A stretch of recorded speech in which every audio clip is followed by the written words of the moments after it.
बिस्मिल्लाहिर्रहमानिर्रहीम। अस्सलाम वालेकुम तमाम स्टूडेंट्स, उम्मीद करती हूँ आप सब खैरियत से होंगे। आज हम अपना जो लेक्चर स्टार्ट करने जा रहे हैं उसमें हमारा टॉपिक है विस्कोसिटी। चैप्टर 4 का सब टॉपिक है ये विस्कोसिटी।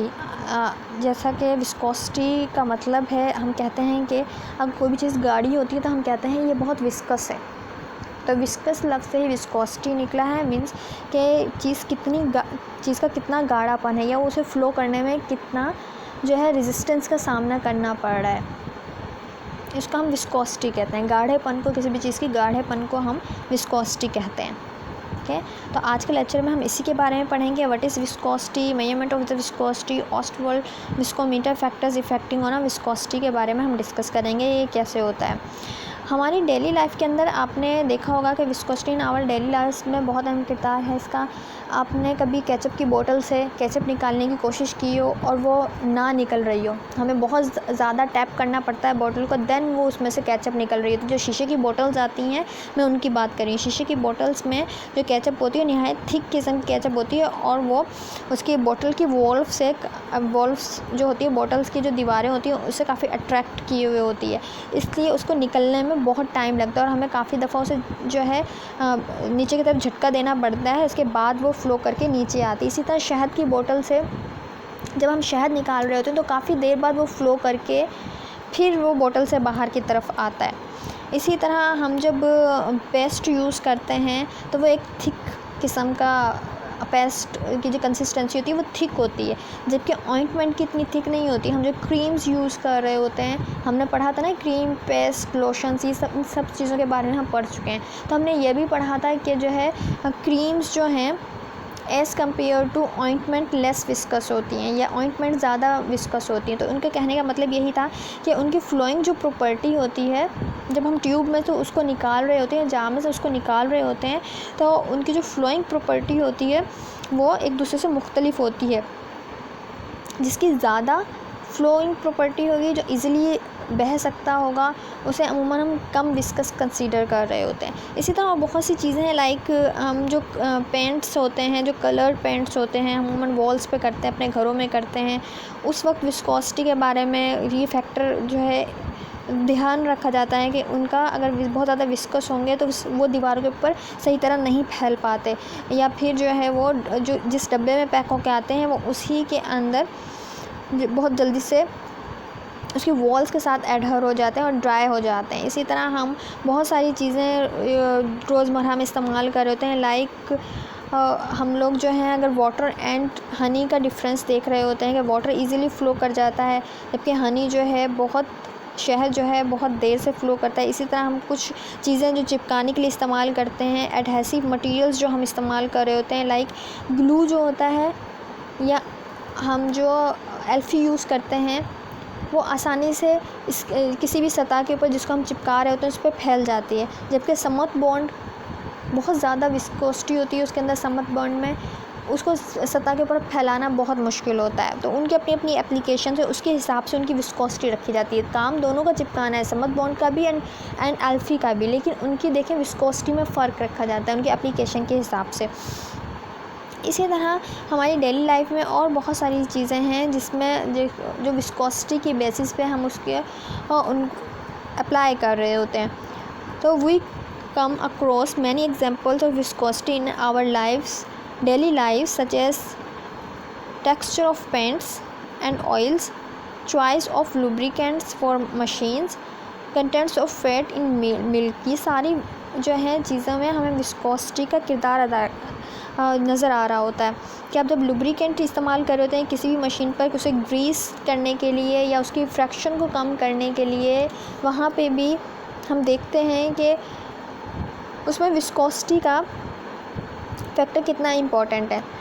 हम इसी की डिटेल आगे वाली स्लाइड्स में डिस्कस करेंगे। अच्छा, यहाँ पे एक और रोज़मर्रा जो हम यूज़ कर रहे होते हैं अमूमन, a straw that is served with a soft drink is as usually different from a straw served with a milkshake। आपने कभी देखा जो स्ट्रा जिससे हम उसे पी रहे होते हैं, वो स्ट्रा जो कोल्ड ड्रिंक, सॉफ्ट ड्रिंक्स में अमूमन आ रही होती है, अमूमन पेप्सी या 7 अप वगैरह में जो स्ट्रॉ लगा के दी जा रही होती है वो मुख्तलिफ होती है, जबकि मिल्क शेक की ग्लास के अंदर जो स्ट्रॉ आती है वो मुख्तलिफ होती है। आप गौर कीजिएगा अब की बार, क्योंकि उसका साइज़ मुख्तलिफ होता है, जो डायामीटर होता है वो मुख्तलिफ होता है।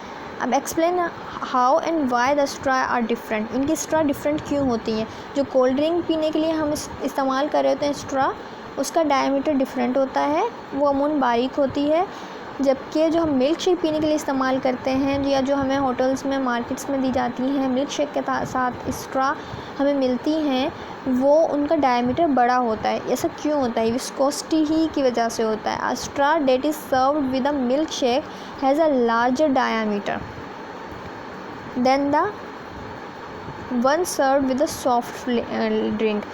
सॉफ्ट ड्रिंक के लिए जो स्ट्रॉ मिल रही है उसका डायमीटर अमूमन कम होता है, लेकिन मिल्क शेक के साथ मिलने वाली का डायमीटर ज़्यादा होता है। अब milk shake is more viscous. क्यों होता है? इसलिए कि मिल्क शेक जो है ज़्यादा विस्कस होता है then a soft drink. So large straw is needed. इसीलिए उसके लिए लार्ज स्ट्रॉ, क्योंकि गाढ़ा ज़्यादा है, गाढ़ी चीज़ को सक करने में के लिए ज़्यादा डायमीटर वाली हमें स्ट्रॉ की ज़रूरत पड़ती है। तो यहाँ पे यही बात बताई गई है, a milk shake is more viscous than a soft drink, so a large straw is needed in order to suck up an adequate amount of drink. ये हमारी रूटीन की लाइफ है जिसके अंदर हम विस्कोसिटी के पैरामीटर को देखते हुए बहुत सारी चीज़ों को यूज़ कर रहे होते हैं। इसी तरह बाज़ दफ़ा सिरप्स की बोतल आती हैं। अगर हम डोजेज फॉर्म के हिसाब से देखें तो कुछ सिरप्स को जब हम स्पून में डालते हैं तो वो काफ़ी विस्कस होते हैं, जबकि एलेक्सर्स विस्कस नहीं होते, वो बिल्कुल लिक्विड, उनकी जो विस्कोसिटी होती है बिल्कुल कम होती है। सिरप्स में क्योंकि शुगर की कंसिस्टेंसी ज़्यादा होती है, चीनी की कंसिस्टेंसी ज़्यादा होती है, इसलिए वो ज़्यादा थिक होते हैं। इसी तरह विस्कोसिटी का पैरामीटर हम बहुत जगह पे यूज़ कर रहे होते हैं। What is viscosity? ठीक है, अब हम विस्कोसिटी के बारे में जानते हैं। What is viscosity? Viscosity is derived from Latin word Viscum meaning anything sticky. Sticky का मतलब होता है चिपकना, या किसी भी चीज़ के साथ जब वो बहुत ज़्यादा अट्रैक्टिव फोर्सेस उसमें बहुत ज़्यादा होती हैं और वो एक दूसरे के साथ जुड़े हुए होती है, उसको कहते हैं स्टिकी। तो जो विस्कोसिटी का वर्ड है वो विस्कम से निकला है, जिसका मतलब है एनीथिंग स्टिकी। यही वजह है कि जब जिस भी चीज़ की विस्कोसिटी ज़्यादा होती है वो बहुत देर से किसी बोतल या जार से निकलती है, उसका फ्लो प्रॉपर्टी बहुत कम होती है। It describe the internal fraction of a moving fluid. ये क्या डिस्क्राइब करती है? ये हमें बताती है कि जो आपका जो फ्लूइड जो मूव कर रहा है उसकी इंटरनल फ्रैक्शन कितनी है। अ fluid with large viscosity resist motion. अमूमन जिसकी विस्कोसिटी ज़्यादा होगी वो फ्लूइड बहने में रेजिस्ट शो करेगा, मतलब वो तेज़ी से नहीं बहेगा, टाइम लगेगा उसको मूव करने में। Fluid with low viscosity easily flow कर जाएगा, जिसकी विस्कोसिटी कम होगी, क्योंकि वो पतला होगा। जिसकी विस्कोसिटी कम होगी वो पतला होगा, जिसकी विस्कोसिटी ज़्यादा होगी वो गाढ़ा होगा, और गाढ़ा चीज़ बहने में टाइम लेती है। वाटर क्योंकि बहुत लेस विस्कस होता है वो इजीली मूव कर जाता है, जबकि ऑयल जो होता है वाटर की निस्बत विस्कस होता है, ज़्यादा गाढ़ा होता है, इसलिए उसे ऑयल को मूव करने में टाइम लगता है पानी की निस्बत। या शहद जो होता है वो बहुत ही ज़्यादा गाढ़ा होता है, वो ऑयल से भी ज़्यादा विस्कस होता है, तो इसलिए शहद को मूव करने में और ज़्यादा टाइम लगता है। अगर आप बोतल में से एक बोतल में से आप शहद निकाल रहे हो और दूसरी बोतल में से आप पानी निकाल रहे हो तो आप देखेंगे पानी की पूरी बोतल खाली हो जाएगी, लेकिन शहद का सिर्फ जस्ट 1 या 2 स्पून ही उसमें से आप निकाल पाओगे। इसको इतना ज़्यादा टाइम लगता है मूव करने में, ये सब विस्कोसिटी की वजह से। विस्कोसिटी इज़ डिफाइंड एज, अगर हम प्रॉपर इसकी डेफिनेशन लेते हैं तो कैसे लेते हैं? Viscosity is defined as the resistance to flow of the liquid और गैसेज। रेजिस्टेंस कितनी लिक्विड और गैस बहने में कितनी रेजिस्टेंस शो करें, कितनी मज़ाहमत कर जो है फ़्लो के अंदर फील कर रहे हैं, इसको हम विस्कोसिटी करते हैं। In other words how thick और रनी इट इज़, के हम ये कह सकते हैं वो कितने गाढ़े हैं, कितने थिक हैं और कितने वो जो मूव करने वाले हैं, इसके हिसाब से विस्कोसिटी को ले रहे होते हैं। Liquid with higher viscosity does not flow easily. जिसकी विस्कोसिटी हायर होगी, जो गाढ़ा ज़्यादा होगा, वो देर से मूव करेगा, वो देर से बहेगा, और थिंक ऑफ हनी, अगर हम हनी के बारे में सोचें तो हमें पता चल जाएगा हनी क्योंकि ज़्यादा विस्कस होता है इसलिए वो बहुत देर से मूव करता है एज़ कम्पेयर टू वाटर। अगर आपकी बुक वाली हम डेफिनेशन लें तो आप इस तरह भी लिख सकते हैं, viscosity is a measure of fluids internal resistance to flow. हम विस्कोसिटी क्या है, viscosity is a measure of fluid, viscosity यानी कि एक ऐसा पैमाना है जिससे हम इंटरनल रेजिस्टेंस का पता लगा सकते हैं, किसी भी लिक्विड के इंटरनल रेजिस्टेंस का पता लगा सकते हैं, इंटरनल उसमें कितनी मज़ाहमत है, कितनी फ्रैक्शन है, हम ये पता लगा सकते हैं। It is fluid internal fraction, ये फ्रैक्शन है कि मूव करने के अंदर उसे कितनी मज़ाहमत का सामना करना पड़ रहा है। It is the resistance of a liquid when its tries to flow, ये एक रेजिस्टेंस है लिक्विड की, जब वो फ़्लो करने की कोशिश कर रहा होता है उस वक्त अगर उसे रुकावट का सामना करना पड़ रहा होता है, मज़ाहमत का सामना करना पड़ रहा होता है, तो ये विस्कोसिटी ही क्या पैरामीटर है।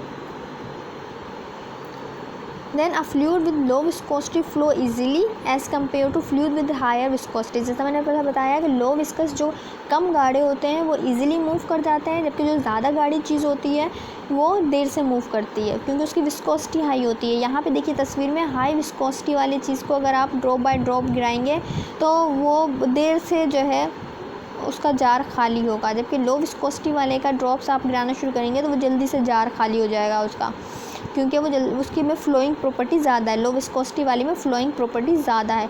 इस तरह और बहुत सारी चीज़ों की फ़्लोइंग प्रॉपर्टी डिफरेंट होती है। मरकरी की भी फ़्लोइंग प्रॉपर्टी जो है बहुत कम होती है क्योंकि ये विस्कस होता है।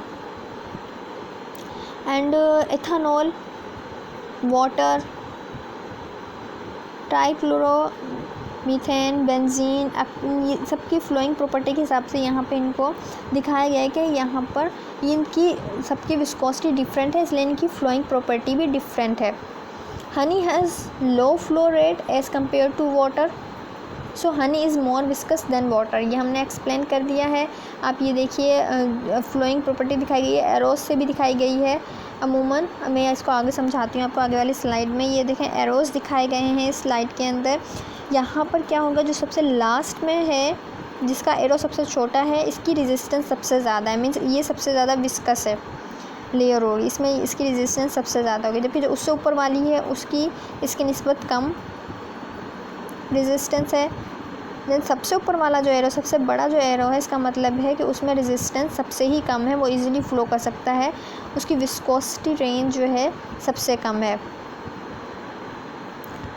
लो विस्कोसिटी अगर किसी लेयर की है देन उसके ऊपर कर्व जो बनेगी वो देखें इस तरह बनेगी, जबकि हायर विस्कोसिटी वाले की कर्व प्रॉपर कर्व बनेगा, यानी कि हाफ मून बन जाएगा हायर विस्कोसिटी का जब वो फ्लो कर रहा होगा। Every fluid one flows through a pipe it flows in a form of layers, जब भी कोई फ्लूइड फ्लो करता है किसी पाइप में से या कहीं से भी तो वो लेयर्स में मूव कर रहा होता है। ये यहाँ पे फ्लूइड की लेयर्स ही दिखाई गई हैं, एरोज जो हैं समझिए ये फ्लूइड की लेयर्स हैं। Viscosity of a layer A is higher because it touch the bottom of the pipe valves. अमूमन क्या है कि ये जो लास्ट में जो है सबसे लास्ट के अंदर जो है सबसे लास्ट वाली जो है ये लेयर की विस्कोसिटी सबसे ज़्यादा होगी क्योंकि ये बॉटम में है और ये पाइप्स की जो वॉल्स हैं उनसे भी टच करते हुए गुजर रहा है, तो यहाँ पे ये ज़्यादा विस्कोसिटी यहाँ पे शो रहेगी क्योंकि ये लेयर जो फ्लूइड की है ये पाइप की वॉल से भी टच होगी, जिसकी वजह से इसकी रेजिस्टेंस बढ़ जाएगी। इस एक्सपीरियंस हाई फ्रैक्शन, इसको फ्रैक्शन ज़्यादा फील करनी पड़ रही है, जबकि इसके ऊपर जो होगी, इसके ऊपर वाली जो लेयर होगी ये वाली बी, इसको हम बी कंसीडर कर रहे हैं, सबसे पहले वाली को हम ए कंसीडर कर रहे हैं। तो ये जो ऊपर वाली जो है ये वाली इससे ऊपर वाली है बी, ये थोड़ी ज़्यादा तेज़ी से मूव करेगी, इसीलिए इसका एरो भी आगे निकला हुआ है क्योंकि और इसकी रेजिस्टेंस जो होगी ए की निस्बत कम होगी, इसलिए तेज़ी से मूव करेगी। इसी तरह सबसे ऊपर वाली इससे भी ज़्यादा तेज़ी से मूव करेगी क्योंकि इसकी विस्कोसिटी कम से कम है, इसकी रेजिस्टेंस कम से कम है और ये बहुत तेज़ी से मूव करी, इसलिए इसका एरो भी बड़ा है। So every layer is faster than a layer below it, इसीलिए जो ऊपर वाली लेयर है वो तेज़ी से मूव करी है एज़ कम्पेयर टू नीचे वाली लेयर के। मेजरमेंट ऑफ विस्कोसिटी हम देखते हैं कि मुख्तलिफ़ तरीके से हम विस्कोसिटी को जान सकते हैं या माप सकते हैं। विस्कोसिटी इंस्ट्रूमेंट्स, विस्कोमीटर, एक विस्कोमीटर एक इंस्ट्रूमेंट है जो अमूमन विस्कोसिटी को मेजर करने के लिए इस्तेमाल होता है, विस्कोसिटी को मापने के लिए इस्तेमाल होता है। Viscometer instrument is used to measure the viscosity they are several type of viscometer, बहुत से टाइप्स हैं विस्कोमीटर की, जैसे कि इनमें से चंद एक के नाम यहाँ पे मेंशन है। Ostwald viscometer, Brookfield viscometer, rotational viscometer and falling sphere viscometer. यहाँ पे कुछ की मैंने तस्वीरें भी दिखाई हैं, जैसे ये देखिए सबसे बड़ा वाला जो है ये रोटेशनल विस्कोमीटर है, जिसके डिफरेंट पार्ट्स भी मेंशन है, रोटेशनल विस्कोमीटर लिखा भी हुआ है इसके ऊपर। देन बोर्ड फील्ड विस्कोमीटर है ये, इसके साथ ही फॉलिंग स्फीयर विस्कोमीटर है, ये जो है ये फॉलिंग स्फीयर विस्कोमीटर है, ये बॉर्ग फील्ड विस्कोमीटर है, ये रोटेशनल विस्कोमीटर है एंड ये ऑस्टवॉल्ड विस्कोमीटर है। ये है ऑस्टवॉल्ड विस्कोमीटर। अमूमन हम जो लैब्स में प्रैक्टिकल करवा रहे होते हैं उसमें ये इस्तेमाल कर रहे होते हैं। ये वाला जो है ये अमूमन इंडस्ट्रीज़ में इस्तेमाल हो रहा होता है। अकॉर्डिंग टू उसके ये तमाम चीज़ें इंडस्ट्रीज़ में इस्तेमाल होती हैं, लेकिन लैब्स में इस्तेमाल होने वाला जो है ऑस्टवॉल्ड विस्कोमीटर होता है एज यूजुअली, जिससे हम प्रैक्टिकल परफॉर्म करवा रहे होते हैं। ऑस्टवॉल्ड विस्कोमीटर क्या है, इससे थोड़ी सी यहाँ पे शेप देखिए आप, ये यू शेप का होता है। Ostwald viscometer the most commonly used viscometer or a gravity type viscometer है ये, in which simplest and most common design is Ostwald viscometer named after William Ostwald, क्योंकि विलियम ऑस्टवॉल्ड ने इसको डिज़ाइन किया था इसलिए इसको ऑस्टवॉल्ड विस्कोमीटर का नाम दिया गया है। This viscometer is made of glass and U shape, ये किससे बना होता है, शीशे का बना होता है और इसकी यू शेप होती है। अब देखिए ये यू शेप में दिखाया गया है, हैविंग 2 बल्ब रिजर्वायर, यहाँ पे देखें इसके 2 बल्ब हैं, ये रहा एक ये और बी, ये 2 बल्ब हैं यहाँ पर reservoir marked A and B, और इसके दरमियान में एक जो है ना कैपिलरी ट्यूब भी होती है अमूमन, ठीक है, कैपिलरी ट्यूब मौजूद है। There are 2 mark C and D आपको मार्क में नज़र आ रहे होंगे, upper mark and lower mark जहाँ पे लिखा हुआ है etched above and below bulb ए,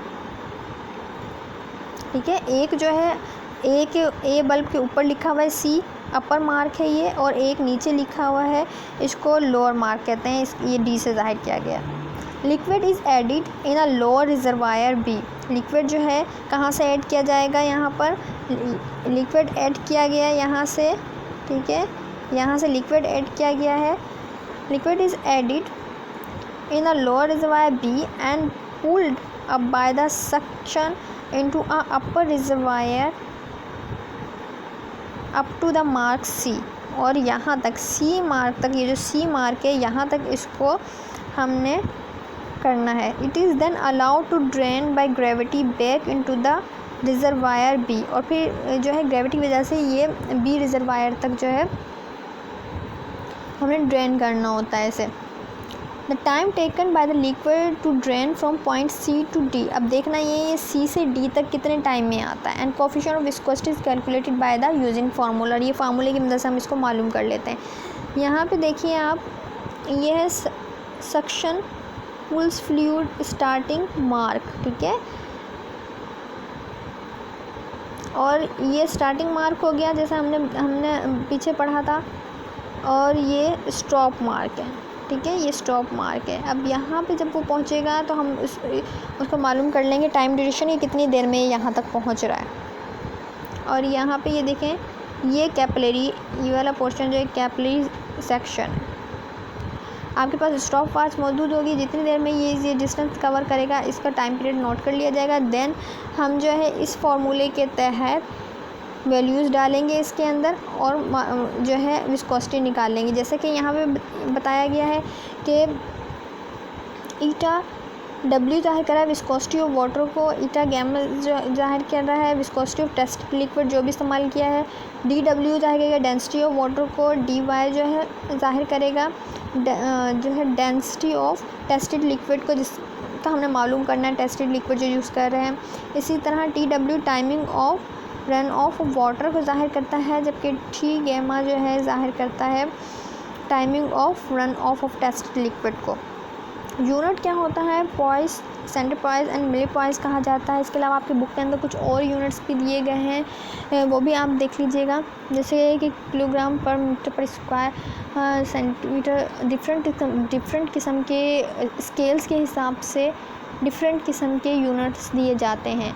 क्या प्रैक्टिकली पॉइंट ऑफ व्यू से हम पॉइस यूज़ कर रहे होते हैं, सेंटी पॉइस यूज़ कर रहे होते हैं, मिली पॉइस यूज़ कर रहे होते हैं, जबकि अकॉर्डिंग टू डिफरेंट स्केल्स या different practical point of view से डिफरेंट किस्म की इन्हीं की रेंज है, लेकिन स्टैंडर्ड माना जाता है पॉइस को, जिसे पी से हम डिनोट कर रहे होते हैं यूनिट को, और लिखा भी यही जा रहा होता है।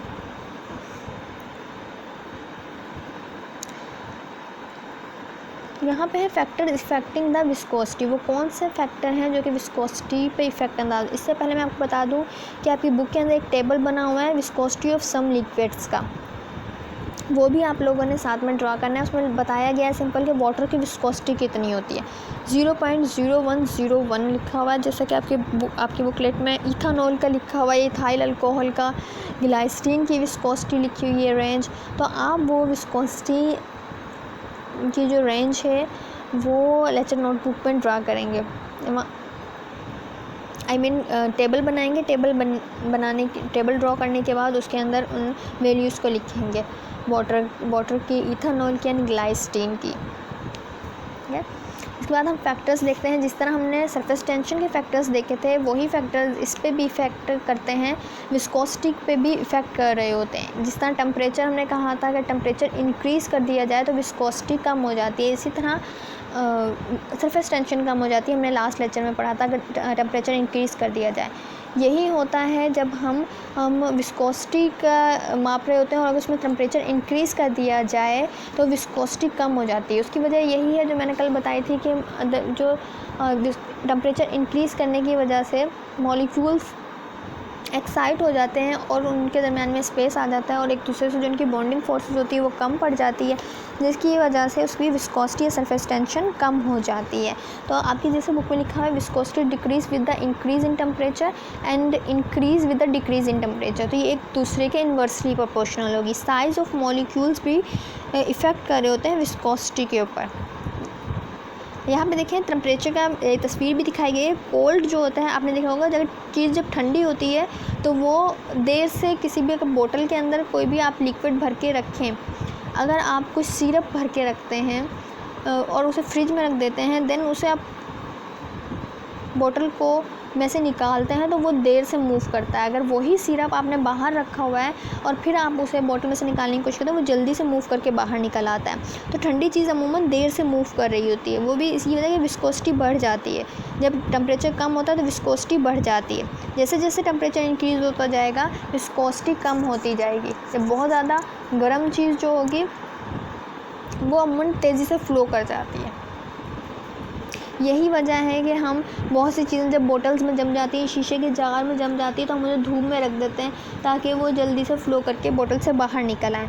टेम्परेचर का फैक्टर इस पर इफेक्ट कर रहा होता है। साइज़ ऑफ मॉलिक्यूल्स, ठीक है, viscosity increase with the increase in a size of molecules and decrease with the decrease in size of molecule. ये एक दूसरे के डायरेक्टली प्रोपोर्शनल। टेम्परेचर तो इनडायरेक्टली प्रोपोर्शनल था, एक चीज़ के कम होने से दूसरी चीज़ ज़्यादा हो रही थी। टेम्परेचर अगर ज़्यादा है तो विस्कोसिटी कम है, विस्कोसिटी और अगर टेम्परेचर कम है तो विस्कोसिटी ज़्यादा है। जबकि साइज़ ऑफ मॉलिक्यूल में ऐसा नहीं, साइज़ ऑफ मॉलिक्यूल एक दूसरे डायरेक्टली प्रोपोर्शनल। अगर साइज़ जो है ज़्यादा है किसी मॉलिक्यूल का तो उसे मूव करने में टाइम लगता है, मीन्स उसकी उसमें जो फ्रैक्शन है वो बढ़ जाती है, उसकी विस्कोसिटी बढ़ जाती है। तो साइज़ अगर ज़्यादा होगा तो विस्कोसिटी ज़्यादा होगी। मॉलिक्यूलर शेप भी इफ़ेक्ट करता है। इरेगुलर लिक्विड्स जो होते हैं अमूमन उनकी विस्कोसिटी ज़्यादा होती है। इरेगुलर शेप होने की वजह से क्या होता है, मूवमेंट में मसला होता है। अब कोई बड़ा पार्टिकल है, कोई छोटा पार्टिकल है, जिसकी वजह से जब वो मूव करता है कोई भी फ्लूइड या लिक्विड या गैस, तो उसके मूवमेंट में प्रॉब्लम हो रही होती है, उसे बार बार रुकावट का सामना करना पड़ा होता है क्योंकि साइज़ एक जैसा नहीं होता।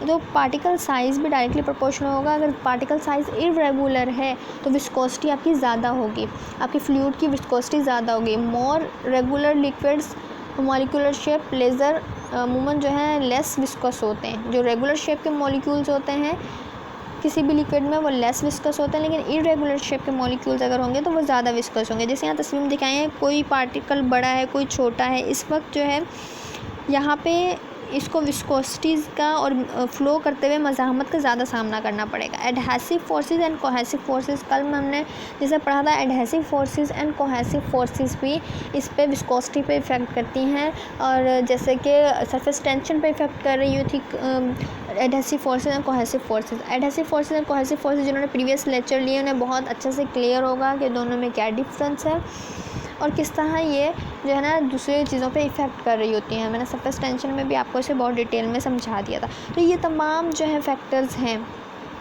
जो विस्कोसिटी पर इफ़ेक्ट करते हैं, और ये इसी से मिलते जुलते फैक्टर्स हमने वहाँ सरफेस टेंशन में पढ़े थे, जो सरफेस टेंशन पे भी इफ़ेक्ट कर रहे थे। तो ये तमाम चीज़ें कंसीडर करते हुए किसी भी चीज़ के फ़्लो को हम जो है माप सकते हैं, मेजर कर सकते हैं कि वो कितना विस्कस है या वो कितना गाढ़ा है, या उसमें कितनी इंटरनल फ्रैक्शन है, या जो है उसमें लिक्विड को फ़्लो करने में कितनी रेजिस्टेंस का सामना करना पड़ रहा है। अमूमन हम जो फार्मास्यूटिकल इंडस्ट्रीज़ में विस्कोसिटी के पैरामीटर को कहाँ देख रहे होते हैं, जब हम सिरप्स बना रहे होते हैं या हम क्रीम्स बनाते हैं, ऑइंटमेंट्स बनाते हैं, तो उनकी कंसिस्टेंसी देखनी पड़ती है कि वो कितनी थिक रखी जाए, कितनी गाढ़ी रखी जाए कि उनकी एक्यूरेट डोज स्पून के अंदर आ जाए। सिरप अगर हम ले रहे हैं तो उसकी एक्यूरेट, अगर उसकी थिकनेस सही होगी तो एक्यूरेट डोज आपकी स्पून के अंदर आएगी, अदरवाइज़ उसकी एक्यूरेसी में फ़र्क आ जाएगा।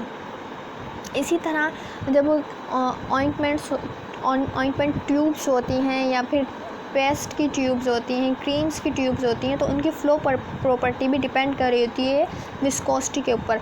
बाज़ दफ़ा ये होता है कि आपने देखा होगा कि पॉलीफैक्स ट्यूब का अगर आप उसका कैप खोल दें तो वो खुद ब खुद फ़्लो करने लग जाती है।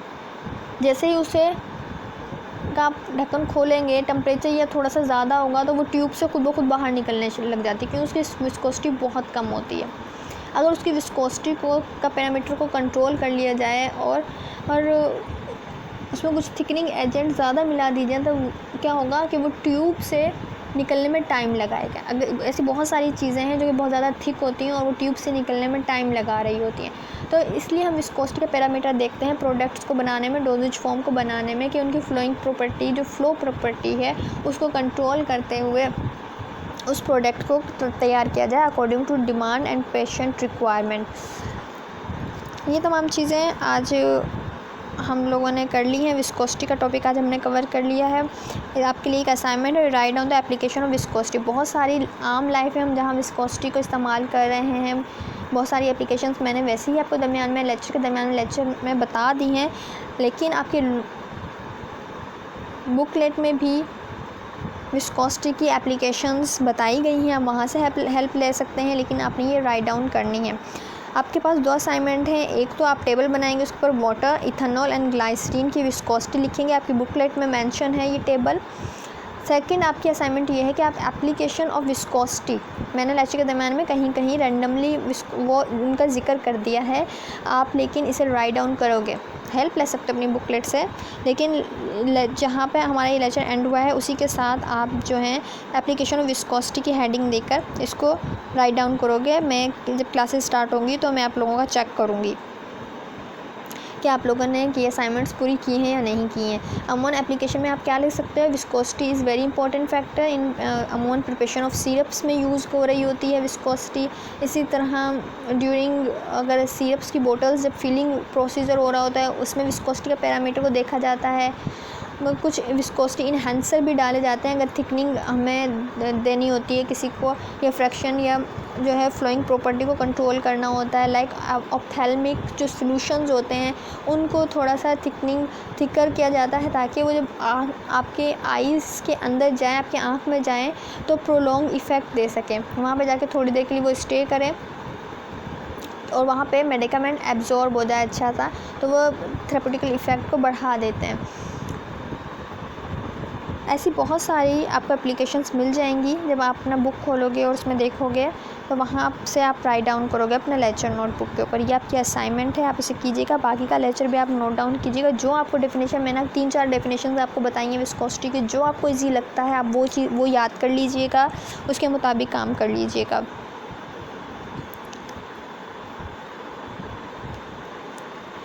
आज के लिए इतना ही। उम्मीद करती हूँ आपको ये टॉपिक समझ में आ गया होगा कि विस्कोसिटी किसे कहते हैं, विस्कोसिटी का क्या मतलब है, क्या विस्कोसिटी क्या है, इंटरनल रेजिस्टेंस टू फ्लो, या हम इंटरनल फ्रैक्शन कहते हैं। किसी भी फ्लूइड को मूव करने के लिए जो फ्रैक्शन का सामना करना पड़ रहा होता है, जो रेजिस्टेंस का सामना करना पड़ रहा है, जो मज़ाहमत का सामना करना पड़ रहा होता है फ्लूइड्स की लेयर्स को, उसको हम विस्कोसिटी कहते हैं। आम तौर पर हम किसी भी चीज़ के गाढ़ेपन को विस्कोसिटी कहते हैं। कोई चीज़ कितनी गाढ़ी है, जब बहुत ज़्यादा गाढ़ी चीज़ होती है उसे फ़्लो करने में मुश्किल पैदा होती है, जबकि पतली चीज़ें ईज़िली फ़्लो कर जाती है। पानी ईज़िली फ़्लो कर जाता है, लेकिन शहद को मूव करने में टाइम लगता है। इसका मतलब है शहद ज़्यादा विस्कस है और पानी जो है कम विस्कस है। इसी तरह पानी की निस्बत ऑयल देर से मूव करता है, तो ऑयल पानी की निस्बत ज़्यादा विस्कस हुआ। इन तमाम चीज़ों को हम किस तरह माप सकते हैं, किस तरह मालूम कर सकते हैं। ऑस्टवोल्ट हम विस्कोमीटर यूज़ करते हैं, बोरफील्ड विस्कोमीटर यूज़ करते हैं, जिसका आपकी बुकलेट में जिक्र भी है। डिफरेंट फैक्टर्स इस पर इफेक्ट कर होते हैं, टेम्परेचर, साइज़ ऑफ मॉलिक्यूल की shape, adhesive and cohesive forces जो हैं इसके ऊपर इफ़ेक्ट कर रही होती हैं। ठीक है, ये सब चीज़ें हमने आज डिस्कस कर ली हैं। आप सब इसने बुकलेट पे लिख लीजिएगा। आज के लिए इतना ही। अपना ख्याल रखिए, अपनी फैमिली का ख्याल रखिए। अल्लाह हाफिज़।